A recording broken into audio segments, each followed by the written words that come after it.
Hi friends, welcome back to my channel. ఈరోజు మనం ఛానల్లో రాగి పిండితో బూరెలు ఎలా చేసుకోవాలో చూద్దామండి. వాటికి కావాల్సిన పదార్థాలు ఏంటో ముందుగా చూసేద్దాము.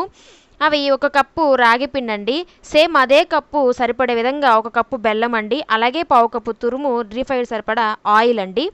తయారీ విధానం చూసేద్దాము. ముందుగా స్టవ్ వెలిగించుకోవాలండి. స్టవ్ వెలిగించుకొని చిన్న కడాయి పెట్టుకొని దాంతో మనం తీసుకున్న 1 కప్పు బెల్లాన్ని వేసుకోవాలండి. తర్వాత అదే కప్పుతో 1 కప్పు వాటర్ పోసుకోవాలి. 1 కప్పు వాటర్ సరిపోతాయండి. చూసారా? ఇప్పుడు బెల్లం కరగాలండి. బెల్లం కరిగితే సరిపోతుందండి, ఎటువంటి పాకమును అవసరం లేదు. బెల్లం కరుగుతూ వస్తూ ఉంది. అయిపోయిందండి, కరిగిపోయిందండి. చాలండి, అంతే. చూసారా? ఎటువంటి పాకము లేదు, పల్చగానే ఉన్నాయి బెల్లం సిరప్ అనేది. అలానే ఉండాలండి, పాకమేమీ అవసరం లేదు రాగి బూరెలకి. చూస్తున్నారు కదా ఎంత పల్చగా ఉందో, పాకమేమీ రాలేదండి, ఓన్లీ కరిగిచ్చాం అంతే బెల్లంని.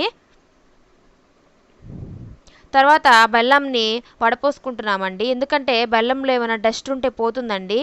సో అందుకని వడకట్టుకుంటున్నానండి. చూసారా? ఆ విధంగా వడకట్టుకోవాలండి. సో వచ్చేసింది డస్ట్ మొత్తం. ఇప్పుడు ఒక గిన్నె తీసుకొని దాంట్లోకి మనం తీసుకున్న ఒక గిన్నె రాగి పిండిని దాంట్లో వేసుకోవాలండి. చూసారా? తర్వాత మనం తీసుకున్న కొబ్బరి, 1/2 కప్పు కొబ్బరి తురుము చూసుకున్నాం కదండి. ఎండు కొబ్బరి అయినా వాడచ్చు, లేదా పచ్చి కొబ్బరి అయినా వాడచ్చండి. ఆ తురుముని దాంట్లో వేసుకోవాలి. వేసుకొని బాగా మిక్స్ చేసుకోవాలండి. ఆ కొబ్బరి మొత్తము రాగి పిండిలో కలిసే విధంగా బాగా మిక్స్ చేసుకోవాలి.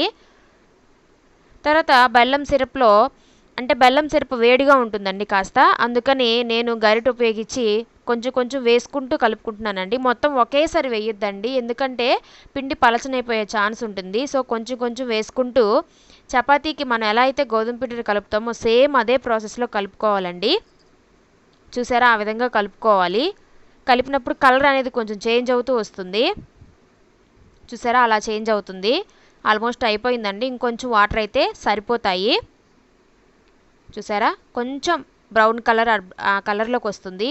చూసారా? ఈ విధంగా కలుపుకోవాలండి నెమ్మదిగా. ఎంత బాగా కలుపుకుంటే అంత బాగా బూరెలు పొంగుతాయండి. అంతేకాదు క్రాక్స్ కూడా రావండి. మీరు బాగా కలుపుకోవాలండి. కలుపుకునే విధానంలోనే ఉంటుంది క్రాక్స్ రావడం అనేది. చూసారా? వీడియోలో చూపించిన విధంగా ఉండాలండి. మరీ పలచగాను ఉండకూడదు, మరీ గట్టిగాను ఉండకూడదు. చూసారా? ఆ విధంగా ఉండాలి. తర్వాత డీప్ ఫ్రై సరిపడా ఆయిల్ వేసుకున్నానండి. వేసుకొని బాండీలో పెట్టుకున్నానండి. సో అది హీట్ అవుతూ ఉంది. ఈ లోపల ఒక చిన్న కవర్ లేదంటే బటర్ పేపర్ తీసుకొని దానికి ఆయిల్ రాసుకొని రెడీగా ఉంచుకోండి. ఇప్పుడు ఆయిల్ హీట్ అయిందో లేదో చెక్ చేద్దామండి.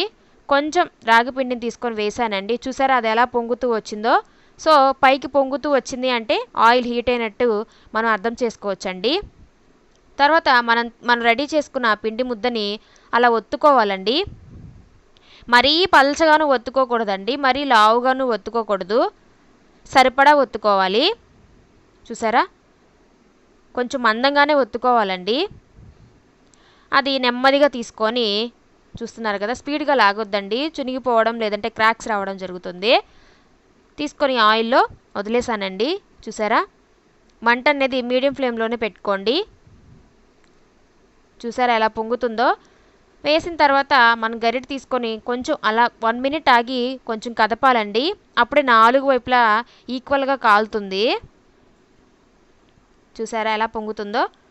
సేమ్ పూరి ఎలా అయితే చేస్తామో సేమ్ అంతేనండి, అదే ప్రాసెస్. కాకపోతే బెల్లం బూరెలు కొంచెం కలర్ వేరుగా ఉంటాయి, ఇవి కొంచెం కలర్ కొంచెం డార్క్గా వస్తాయండి అంతే. కానీ హెల్త్కి చాలా మంచిదండి రాగి పిండితో చేసిన బూరెలు. పాకం కూడా పట్టే పని లేదు, సో ఈజీగా చేసేసుకోవచ్చండి. చూసారా ఎలా పొంగిందో? అంతేనండి, రాగిపిండి బూరెలు అలానే వేసుకోవాలి. కానీ వేసిన తర్వాత మనం కదుపుతూ ఉండాలండి, అప్పుడు ఈజీగా పొంగుతాయి. చూసారు కదా? ఎలాంటి వంట సోడా కూడా అవసరం లేదండి, మనం పిండిని బాగా కలుపుకుంటే చాలు, అవే నీట్గా బాగా పొంగుతూ వస్తాయి. మీరు నువ్వులు కూడా యాడ్ చేసుకోవచ్చండి. చూసారా? రెడీ అయిపోయినాయి. చూసారా? చూడండి, నేను వీడియోలో చూపిస్తున్న విధంగా ఉన్నాయి. చూసారా ఎంత బాగా పొంగాయో? చూడండి ఎంత స్మూత్గా ఉన్నాయో చూడండి, ఎంత బాగున్నాయో. చూస్తుంటేనే తినాలనిపిస్తుంది కదా. ఇంకెందుకండి, చేసేయండి. చాలా మంచిదండి ఇవి, చిన్నపిల్లలకు పెట్టినా కూడా చాలా మంచిది. కాల్షియం ఉంటుంది దీనిలో, బోన్స్కి చాలా మంచిది. రాగి జావ, రాగి సంగటి లాంటివి తీసుకోలేని వారు ఇలా తీసుకోండి. బెల్లం కూడా చాలా హెల్దీ. ఇలాచి కూడా యాడ్ చేసుకోవచ్చండి ఫ్లేవర్ కోసం. నేనైతే యాడ్ చేయలేదండి. చూసారా ఎంత బాగా ఉడికిందో, లోపల కూడా బాగా పొంగింది కదూ.